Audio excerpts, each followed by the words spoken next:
Hello, everybody, and welcome to another episode of A Happy Moment. My name is Dan. I'm glad to have all of you with me today. Today, I do have a very special guest on the show. He is the creator of scientific wrestling and the man who is leading the revival of catch as catch can wrestling. Please welcome Coach Jake Shannon. Hey, Jake. Hey, thank you so much. I'm really excited to be here, Dan. Thanks for your time. Yeah, thank you for coming on. I really appreciate it and excited to talk to you today. Um, so, Jake, would you like to start off by telling us what exactly is catch as catch can wrestling and what first got you interested in Dan, I am so glad you asked that question. it? So, catch as catch can, or what's also known as catch wrestling, just for short. It's very interesting, right? Because I know you talk a lot about pro wrestling on this show. Fair? Yep, fair. Catch wrestling is quantifiably, meaning if I were to count the number of fans, athletes, coaches, and business people involved with catch wrestling and its direct derivatives. If I were to count all those people, I can confidently, undisputedly say that catch wrestling, catch as catch can wrestling, is the most quantifiably impactful sport, not just combat sport of all time. And the reason I could say that is because catch as catch can wrestling, which was pretty much established in the 1870s in the north of England and then exported to the world. In particular, it really didn't do much in England until it came to the United States and then it blew up. But that's where it started. Directly came from catch as catch can, what we know of the WWE. What we see theatrically with the WWE was a representation of the sport of professional wrestling, which is what catch as catch can is. So we take the top 10 YouTube channel WWE. All the athletes, coaches, promoters have been involved with that in 50 years, the fans. We take Olympic freestyle wrestling, the wrestling that you see on the Olympics since 1904. Directly derivative of catch as catch can. In fact, the first Olympics that had freestyle wrestling was called amateur catch as catch can wrestling. Then, if that isn't enough, all of the high school and college, the scholastic wrestling that you see in the United States, which is known as folk style wrestling here in America, directly derivative. Again, that was first called amateur catch as catch can. So we've got pro wrestling, we've got Olympic wrestling, we've got scholastic wrestling. That's a lot of people, a lot of fans, a lot of people know about these things. Well, then UFC, MMA. Now, some people will mistakenly tell you that, it was Gracie Jiu-Jitsu or whatever. That's true, the UFC, but MMA actually started in Japan 10 years prior in the mid-'80s. And the name of it was Shuto. Like, shoot, Shooto, which in the pro wrestling parlance, a shoot is the opposite of a work. Right? I mean, do you think your fans know that? I think everybody's smart to these terms now, but I can never tell. People know the difference between a shoot and a work? Why don't you go ahead and explain it just in case? A work is the theatrical version of professional wrestling, where it's scripted. People are taking bumps and it's hard on the body and all that kind of stuff, but it's preordained. It's not a real legitimate contest. A shoot is like the Olympics. A shoot is like MMA. It's like you and I enter the ring and one of us is going to leave here with our hands held high and the other person is going to walk home sad. That's it. So Shuto was the Japanese way of saying shoot, if that makes any sense, meaning a legitimate contest of professional wrestling. Now, the rules of catch as catch can are exactly still the same rules that you find in singles competition, quote unquote competition in professional wrestling in WWE. You can win with a pin or a submission, like a submission hold, like you'd see in like UFC. Now, when they did like amateur catch as catch can, they took the submission holds out and just left the pins. Same with freestyle. Now, I've been, my mom put me in wrestling when I was about, it was 1977, so I had to be like 4 years old. Okay, so almost 50 years I've been around this stuff in some capacity. I'm 51 right now. And so I happened to be going to the University of Colorado Boulder in 1994 when the first UFC came. It was held, the first two were held in Denver, and I went to UFC 2. And when I saw that, my mind was freaking blown, dude. I was like, what is this? And I was 20 years old, and it changed my life. And I was like, dude, I need to get involved with this somehow. And so I actually packed up my bags from Colorado and I moved out to California to try to study this stuff. But it was so new, and there was like nowhere to learn. So I actually ended up getting involved in the weird world of pro wrestling, but I wasn't very happy with it. I'm like, what is this? I don't know. But I did end up touring with the Warped Tour. I did tour all over the United States with the Warped Tour. The Rock and Roll Festival had a pro wrestling side act, and I got hired to do that for them. So it was kind of cool, but it still was like, I'm like, oh my God, I hate this, because the guys would get in there and they'd be like, oh, my fake wrestling's better than your fake wrestling. And it's just like, oh, dude, this is stupid. I couldn't handle it, honestly. Now, I know I'm not talking down on it. I have a lot of people in the business. I think it's a cool business. It's just not, it wasn't for me. And I would complain to these old timers in pro wrestling. They're like, oh man, you need to learn about catch. I was like, what is this? And I went deeper and deeper. And right as I started going deeper, there's this cat in Japan, a pro wrestler. His name's Kazushi Sakuraba. And he started dominating MMA, beating all these Gracie Jiu-Jitsu guys easily, embarrassing them. And I was like, my God, what does he know? I was catch wrestling. So all of a sudden, I'm hearing it from the pro wrestling, and now I'm hearing it in the MMA. I was like, dude, I got to figure this out. And nobody had really, I'm also a nerd. So I've got a master's degree in financial math, and most people involved in MMA and stuff at that time and pro wrestling didn't have the academic and the research credentials. So I just was like, dude, I'm going to town, and I'm going to bring back real competitive professional wrestling. I don't know. I just got this crazy idea, and I was thinking big. And so started the company in 2003, and now we're pretty much like the world leader for the last 2 decades in bringing this revival of competitive professional wrestling back. Nice. I think I remember checking out those first couple of UFC events from the video store. It was a lot different than what you see now. I don't think there were like any weight class restrictions back then, and they were doing like these one night tournaments, and that was exciting to watch. I admit. It was wild, dude. And I mean, they were punching each other in the balls. Like you could do whatever. It was fucking nuts. It was crazy. Yeah. So now I've been a longtime wrestling fan, and I know that you've worked with the likes of Billy Robinson and Carl Gotch. Although I'm familiar with names, but I admit I've never seen any of their matches. Uh, how did you get connected to those two? Well, those guys, both rest in peace. Carl died in 2007, and then Billy died in 2014.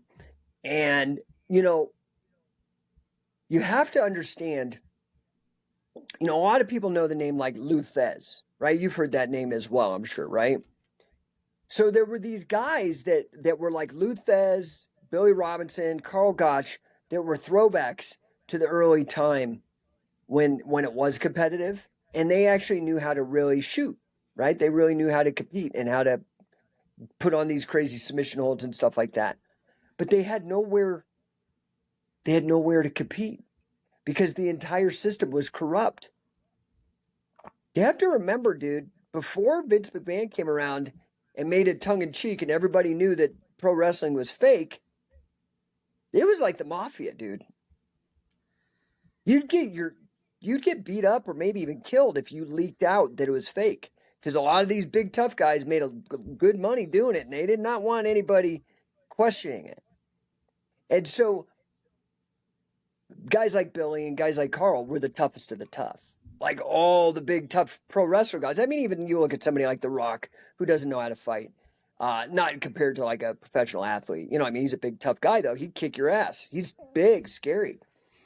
But amongst all those big scary bruisers, the guys like Billy and Carl, they were called the policemen because the promoters paid them extra to keep everybody in line. And if somebody tried to double cross, oh well, guess who you just got booked on? You got booked with Billy, and Billy's going to take the title back, and then he'll job to the guy who makes the money because he's the policeman for the promotion. So, when I started being very dissatisfied, I was only really a pro wrestler for about a year or two. Like really, like really went into it. I kind of dabbled here and there afterwards a bit, but I just really wasn't, it just wasn't for me. Some people love it. Some people excel at it. Some of my friends, like, somebody like Shayna Baszler is a friend of mine, and other people that are on the roster. Harry Smith, son of the British Bulldog. These people are fantastic at it. They've got more of a look for it than I ever did. You know what I mean? They have the look, but it just wasn't for me. And so when I decided, like, dude, this is a whole frontier that has not been explored. Everybody knows the sports entertainment side of WWE, and everybody knows this jiu-jitsu stuff, but nobody knows the legit side of catch as catch can of pro wrestling. I'm going to go and I'm going to build this out. And I had to reach out to those guys because they were the authorities. Everybody knew. Everybody, like, those are the guys. And I was like, well, if I'm going to do what I need to do here, what I feel my calling and my mission and my vision is, I got to involve these guys. And so I did. And I shared with them. I reached out to Carl first, shared with him what my vision was, my 20-year vision, which is now coming to fruition after 20 years at work. Carl was all on board. He was like, I love this. And then the same thing then happened with Billy. And I was able to work very closely with these guys with Billy. Carl was more of like a mentor because he lived in Florida and I was in California. So, it's like what people call hybrid coaching or like coaching over phone calls and stuff. It was more mentoring than coaching. But Billy, actually, I worked with him for 7 years, and I was basically his right-hand man for the last 7 years of his life. And we toured the world and bringing Catch as Catch Can to everybody in terms of teaching the techniques, because it was in demand from all these UFC guys, because they were looking for something a little different. They're like, what is this Sakuraba doing? Nobody knew what it was. And so we had a little bit of a market that we could go and huck our wares a little bit and teach these guys some of these tricks. It was really cool. That's awesome. And it's funny you're talking about Billy and Carl, and you mentioned like the old school shooter tough guys. And right now, I'm actually reading Bret Hart's autobiography, and he's got some Mm. some fun stories in there about his dad Stu Hart and how tough he was and how he'd stretch anybody that showed up to their house, including the priest. And Yeah, so his nephew, Davy Boy Smith Jr., his name is, Harry Smith. He's been training with us forever, and now he's one of our coaches over at Scientific Wrestling. He's a bad dude. Now, I think he's like All Japan champion right now, but All Japan Pro Wrestling. But he can legitimately go. He's won a couple big submission grappling tournaments with really mostly only knowing the catch wrestling stuff he picked up from his, granddad Stu Hart, but also, he came and trained with Billy and me for a long time. that's cool. Yeah, I wish that Harry had gotten a bigger push when he was with the WWE. 'Cause I liked him, and that was kind of a bummer. But I think he was tag team champions for a while. But uh, was hoping he'd make it to the main event level like his dad. But I'm glad to hear he's doing good now.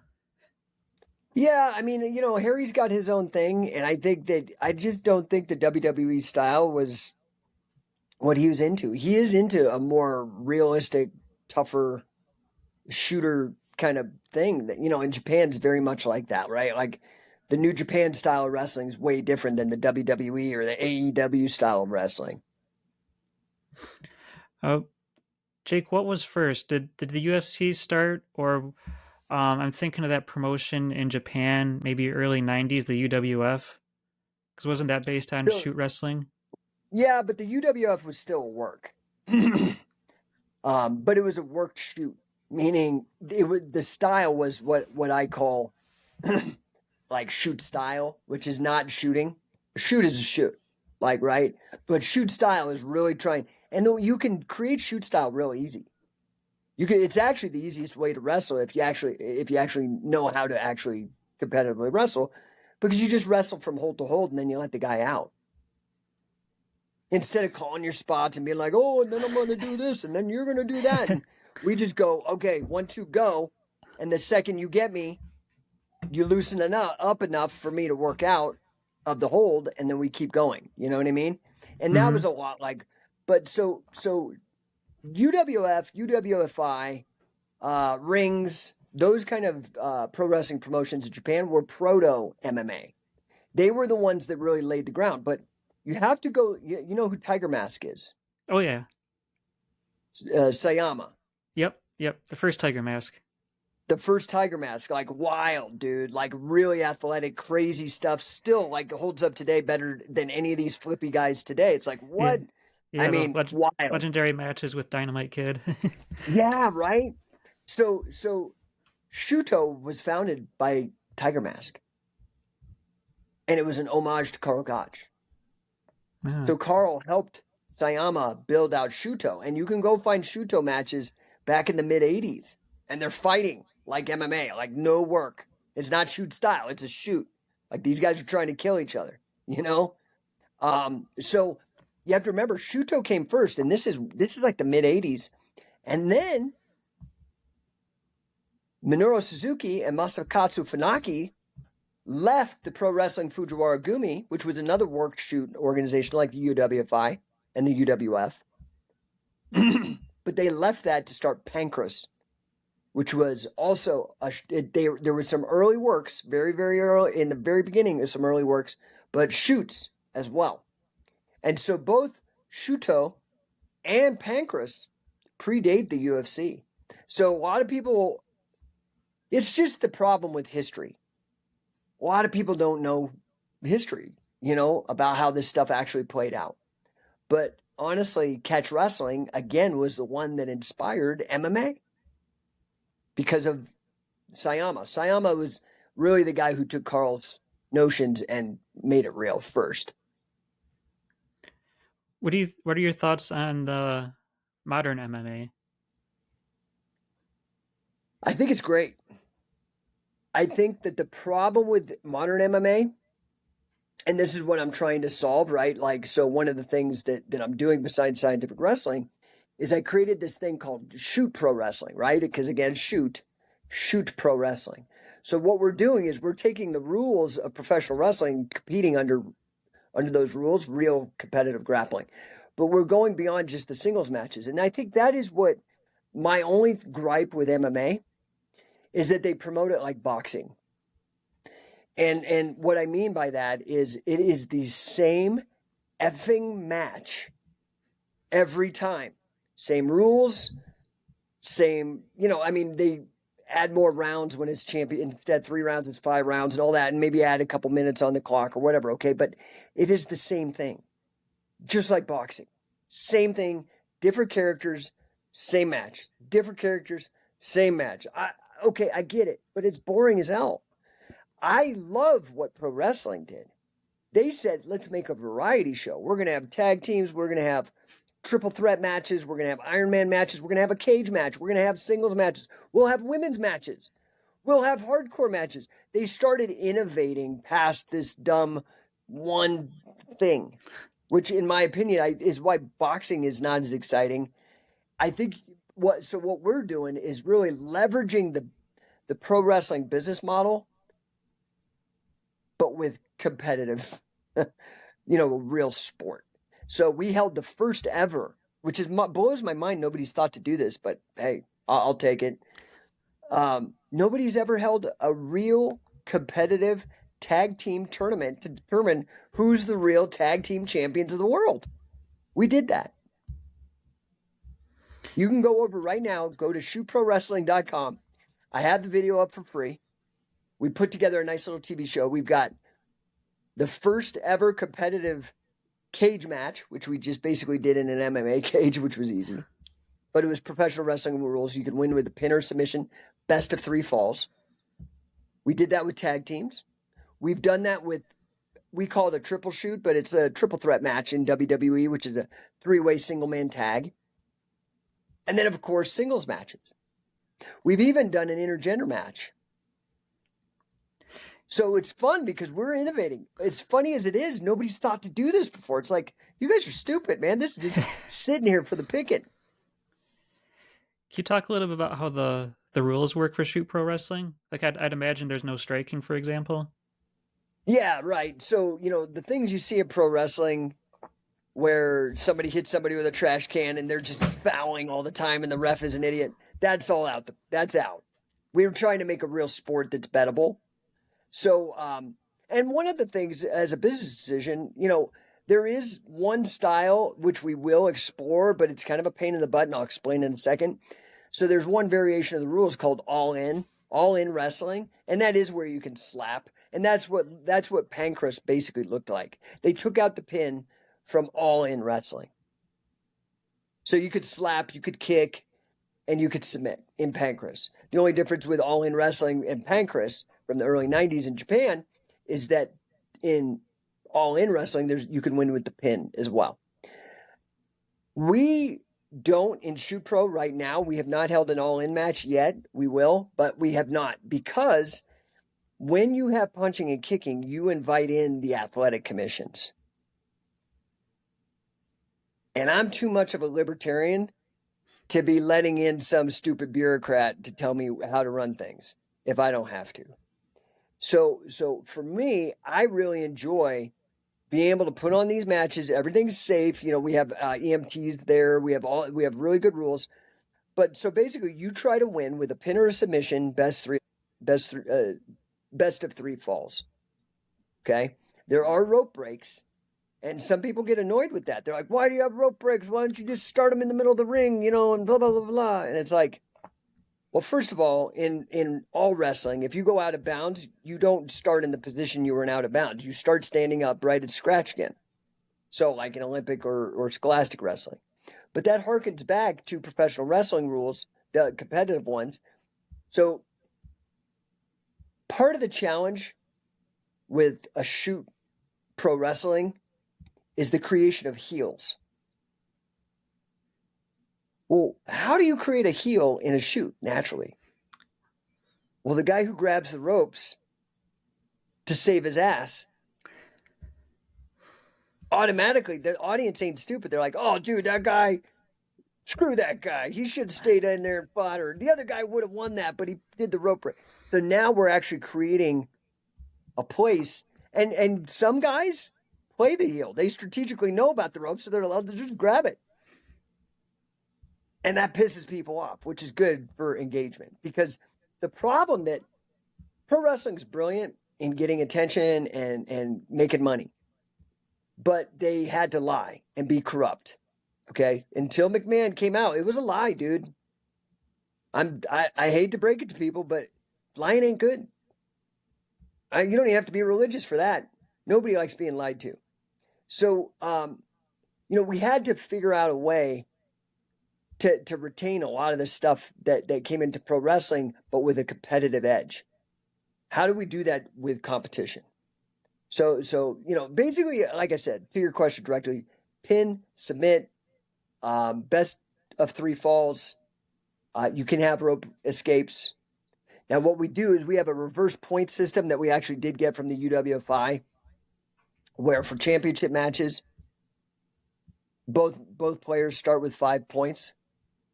And for every rope break or anytime they get the person gets thrown with their feet going above their hips, that's a deduction of the points. So then at the end, if we need to make a decision, especially like sometimes for TV and stuff, we need to make a decision who's going to go over. It's the person who still has the most points at the end. And just to be clear, winners are not predetermined. No. Okay. 0. If I get any wind of that, they will never work for us again. I will publicly humiliate them, because that is not, our culture is a competition culture, period. So I'm really trying, honestly, what my vision is here ultimately. So right now we have as our commissioner, WWE Hall of Famer Jerry Briscoe. We have as our president UFC Hall of Famer Pat Miletich. I have as an advisor National Wrestling Hall of Fame and Guinness record holder for the most wins and pins in all of wrestling, Wade Chalice. So what my vision is here is that and I swear this is more entertaining than UFC, more entertaining with WWE. When you see it, and especially if you go live, it is amazing. It's really fantastic. It boggles my mind nobody's done this before us. But the thing that's really cool is that I want to make a place. College athletes, they have some place to go. Well, and until the UFC, college wrestlers did not have a place to go. Now they dominate MMA. Amateur wrestling is the biggest predictor of champions in MMA. An amateur wrestling background, an amateur wrestling pedigree is the biggest predictor of you becoming a champion in MMA. The problem is, I don't think people should be taking punches to the head and getting concussions and CTE to make a living. When we could do this with professional wrestling, it's just as exciting.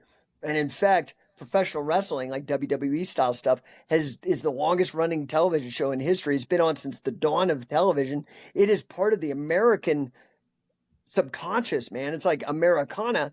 There's no reason why this wouldn't just catch on. So my vision is once we get big distribution, we're still very much a startup. But once we get big distribution, I want the Bo Nichols and the guys that are coming out of, Penn State and all these stud wrestlers, I want them to come to us and build a big career. That's the vision. We're probably about 5-10 years away, but I've been at this 20 years, so I'm not going to stop now. Great. I watched a match earlier. I don't remember the names of the guys involved, but it was the guy won by submission, and the match lasted like maybe 15 seconds. He took care of his opponent pretty quickly. I gotta think most of the matches probably end by submission because it's got to be tough to pin someone for a 3 count in real life.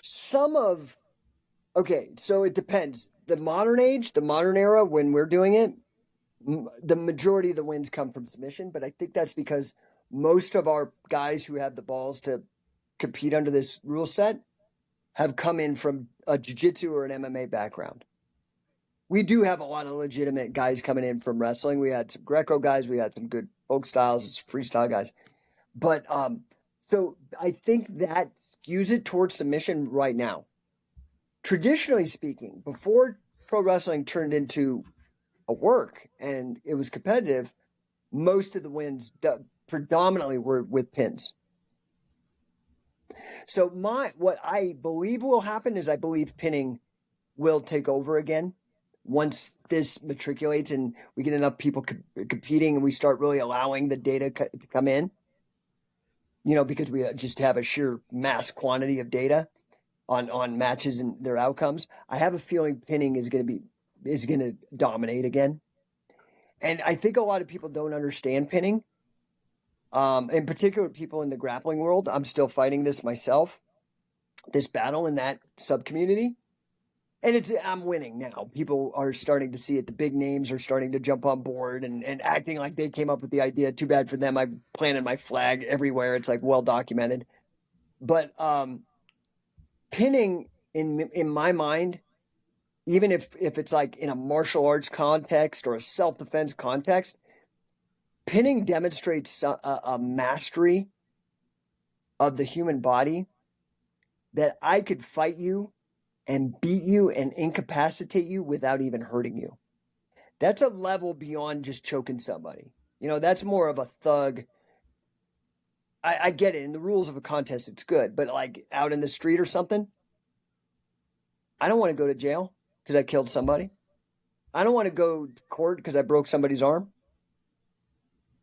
Now, if somebody's trying to kill me and I need to do it, I want to know how, which is within the repertoire of catch wrestling. But I think the prudent thing is, so I don't end up having regrets and killing somebody because I'm an idiot and I make a decision, but I'm a lethal weapon. I'd rather just pin somebody, cradle them and hold them. If you want to humiliate somebody, look up the spladle. The spladle basically pins a guy with his legs spread eagle and his balls in his asshole aimed at the crowd. It's very emasculating. Yeah, I can imagine that. That move was invented by one of my coaches. So Billy Robinson was a coach, but the guy I mentioned earlier that's from the National Wrestling Hall of Fame and the Guinness record holder for the most wins and pins, Wade Chalice, he invented that move. Now, have you yourself competed in any of the Shoot Pro matches? No, I'm way too old and I'm busted up. So the downside of me getting into MMA so early was, like I said, back then they'd like punch in the balls and it just was like brutal, right? And so for me, I only have one carotid artery left. I have a completely occluded carotid artery from getting choked so many times it collapsed, and I ended up having like mini strokes and just all this kind of stuff. So early on, before that, I did some grappling tournaments. My problem was that I was not well connected. I just saw UFC 2 and then was like a dumb kid, like, oh, I'm gonna go be a part of this, like follow the circus type of thing. And I had no contacts. I had no inside, nobody to connect me with it. And so I just would go and train with these people and do challenge matches and stuff because it was the early 90s. It was even before like tournaments were around or, there was no structure at all for submission grappling or MMA at that time. It was like, it was illegal. The only reason it was held in Denver is because Colorado was the only state where it was legal.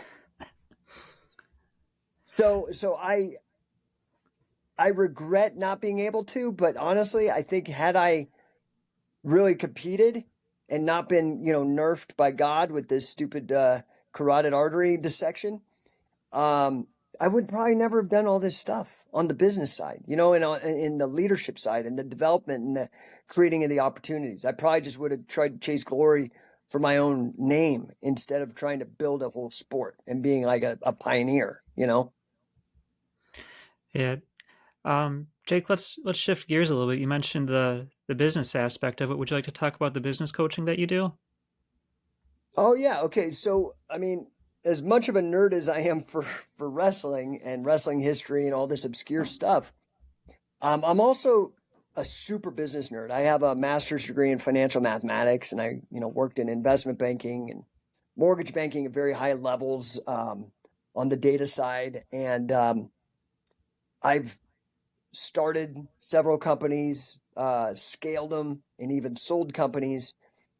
And because of that experience, I've just done a lot of in that realm, to be honest. And so I now am able to coach people in business. And so there's a guy, some of your viewers may have heard of him. He's super famous, especially in these kind of circles. His name is Grant Cardone. Have you ever heard of that name, Grant No, Cardone? I'm not. So he's an interesting cat, but he's a big business guru. He's a billionaire, and so I work with him, and I'm actually his number one business coach for his organization. Like I just won again, so 8 times in a row, and for the year 2024, I'm the number one coach and he's like the number one sales and marketing trainer on the planet. So I really for me, this whole scientific wrestling thing is a perfect marriage of my nerdiness with wrestling and with business, and allows me to play in both realms. So would you say that wrestling has had a big influence on your business strategies? Oh, absolutely. So I think part of the reason why I'm the number one coach for Grant is that one is the data side that has nothing to do with wrestling. That's me just get my master's in financial math and working on that stuff, financial engineering and stuff. But I think equally important, and I wouldn't be there without this part, was learning coaching from the world's best coaches like Billy Robinson, Wade Chalice, these high level people that know how to get performance out of elite performers. And so I've been able to take what I've learned from, coaching in high levels of wrestling and MMA and stuff and translate that actually into business. And it's been working fantastic. In fact, I've written a couple books that I call Sportify, which is like a play on the gamification idea, the gamifying of things. I'm like, let's take it a step further and let's sportify it. The difference between something that's gamified and sportified. So the problem with gamification, that's like at work, if there's leaderboards and things to get you to compete and to win and stuff. The problem is this is going to get a little nerdy, and I promise not to go too deep, but there's something called intrinsic motivation versus extrinsic motivation. So are you motivated by external things? Like a title, or like being first on the leaderboard, or I want first place is a set of steak knives, like that kind of thing, right? That's extrinsic motivation. But what they find is that this is where gamification falls short. It only addresses external motivation. It doesn't address internal motivation. That's what sports does. So what my approach is I take the sporting ethos into the business world. Because think about it. Right? Everybody's heard this term quiet quitting, right? And that's this problem with like people are not engaged with work. A lot of people are just showing up and basically they're criminals. They're stealing a paycheck. They're coming in, cashing a check, and not really doing the work that they should be doing. And they're getting away with it because of the size of the company, they're not getting caught. It's not ethical. I'm just being real. It's not the right thing to do. And so, for example, I wrote a book. I have 2 books out now. I have a 3rd one coming out, all under this Sportify idea. And one of them is Sportify Beyond Business Ethics. And basically, I take the idea of gamemanship, like good sportsmanship. And I'm like, why don't we use that as a framework for business ethics? Because I've never yet met a little kid, if you ask them what they want to do and raise their hand, I don't want to be managed. I want to be managed when I'm a grown up. Not a single kid has ever heard, I've never heard that. But all the kids, if you ask them what they want to do a profession where they were coached. They want to be an athlete. They want to be an actor. They want something like that. And that is really what I believe sportification does, is it adds coaching to get the internal motivation, the intrinsic motivation. Because what's the difference between a game and a sport? I have yet to see anybody riot over Fortnite. I'm sure there's been a Well, few I'll see broken TVs. soccer hooligans will destroy an entire city. That's the kind of person I'd like working for me, is somebody that's really engaged and passionate. Now, I don't want anybody destroying a city, but you don't understand? Like, that's what I want. I don't want somebody just showing up and cashing a check. It's a tricky thing for someone in charge of a business to manage, is trying to get the best out of their employees. It's a fine line, because everyone's different too. We all react differently to different coaching strategies. That's tough. Yeah, my belief is that we need to transform managers into coaches. And we need to have CEOs and stuff start looking at things like managers of sports teams, and owners of sports teams. Because a sports team is there to perform and get results. And I think that's important to the culture. So to me, and I wasn't like a jock growing up. I really wasn't. I was like an introverted little nerd that liked to draw and stuff. I just was into martial arts because I was a nerd, honestly. And my mom happened to put me into wrestling when I was real young. So I'm not a big jock guy. I'm not into the jock culture at all. But I am into doing epic things, and I am into having a sense of purpose. And, doing hard things like that is important, like sports or climbing Mount Everest, or, I think those are really important. And I think that's something that, is lacking in our culture right now. And that's something that I just really advocate for at every opportunity. So even if you're not going to apply this coaching mentality to athletics, you can apply it to your own life in terms of business and have it be beneficial. And to that point, Jake, I believe you actually have a website for that, where people can book a call with you, number1coaching.com. Yeah, so it's like NO1, and I did that as like a play on words, like no one or number one. The choice is yours. But yeah, it's NO1. Well, N-O, like the letter O, not zero. NO1coaching.com. And yeah, you can go there. You can poke around. I have a really ridiculous blog where you can learn a lot of stuff for free. I got a bunch of free resources. So if you're just a bootstrap entrepreneur and you want to, I'll show you some tricks on there. There's a couple links where I show you how to just start making money on your own, a little side hustle, build it out. But I do work typically with bigger companies or entrepreneurs, and my track record is pretty good. Like I get people about a 1,000% return on their investment, like literally a 10x return on their investment in coaching. And I like some of my better mentees, I'm getting them like a 5 times increase in their revenue in like 6 to 9 months. Wow. So I really believe that I've stumbled onto something important here. And anyway, I just appreciate, you allow me to come on here and try to share it with other people. Yeah, absolutely. And Jake, there's one last thing I wanted to ask you about. Yes, sir. What the heck is a mace bell? Okay, so we talked about Carl Gotch earlier. He was very famous. He had this famous phrase, and it was that conditioning is your greatest hold in wrestling. Okay, meaning it's not a Nelson, it's not a double wrist lock, it's not a neck crank, it's not a toe hold. It's your conditioning. Because what happens when you wrestle, if you ever wrestle with somebody, and again, you don't have to submission wrestle just for pins so you don't get hurt.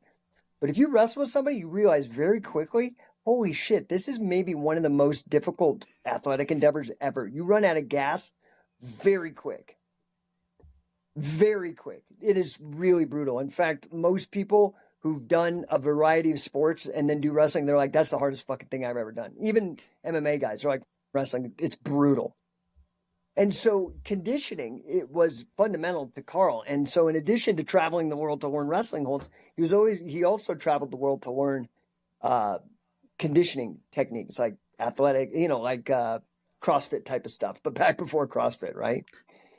And so one of the things that he really liked was the Indian from India. He liked the like Hindu style exercises from the wrestlers in India.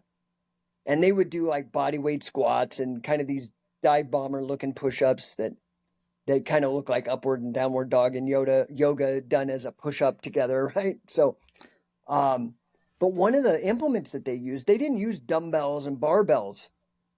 They had all these weird tools. So the mace bell is actually what I invented because I'm a business guy. I created the first production fitness mace.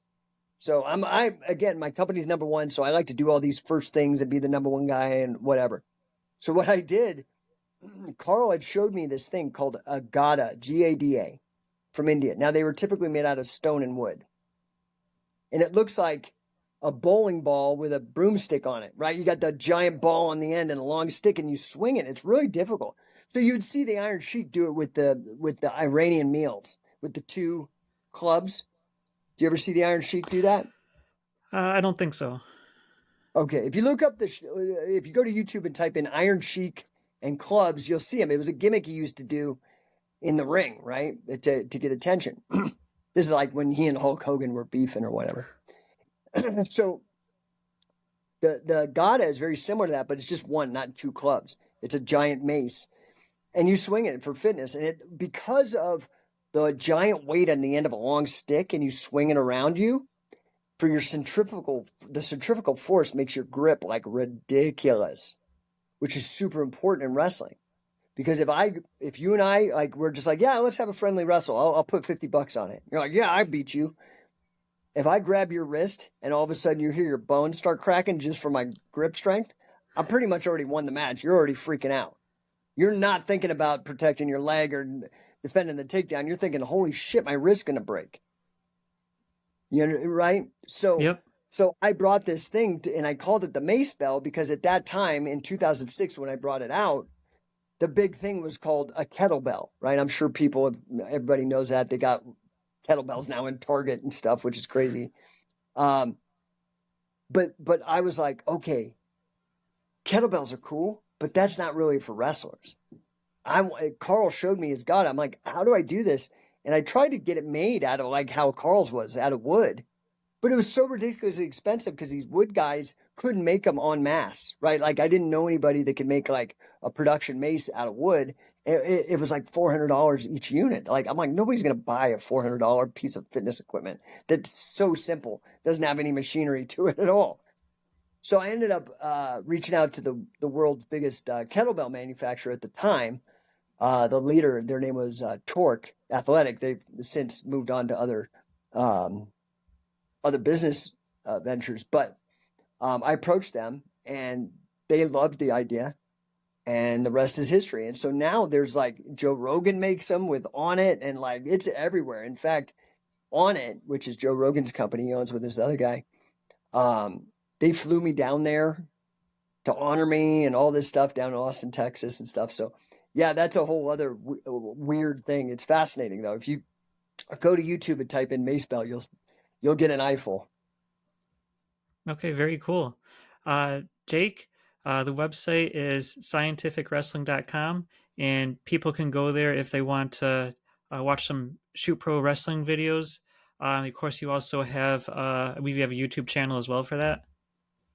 Yeah, I'm all over the socials. I mean, I've got like almost 170,000 followers on Facebook or on Instagram.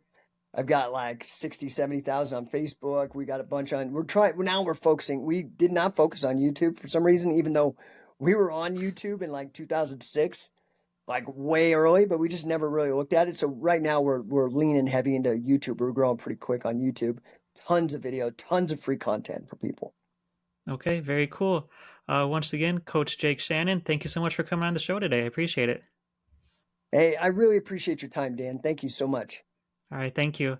And thanks to everyone who listens to this. If you'd like to learn more about the podcast, you can find me on YouTube, Instagram, Facebook, or Blue Sky. Just search for Happy Moment Podcast. And I will see you guys next time. Take care, everybody.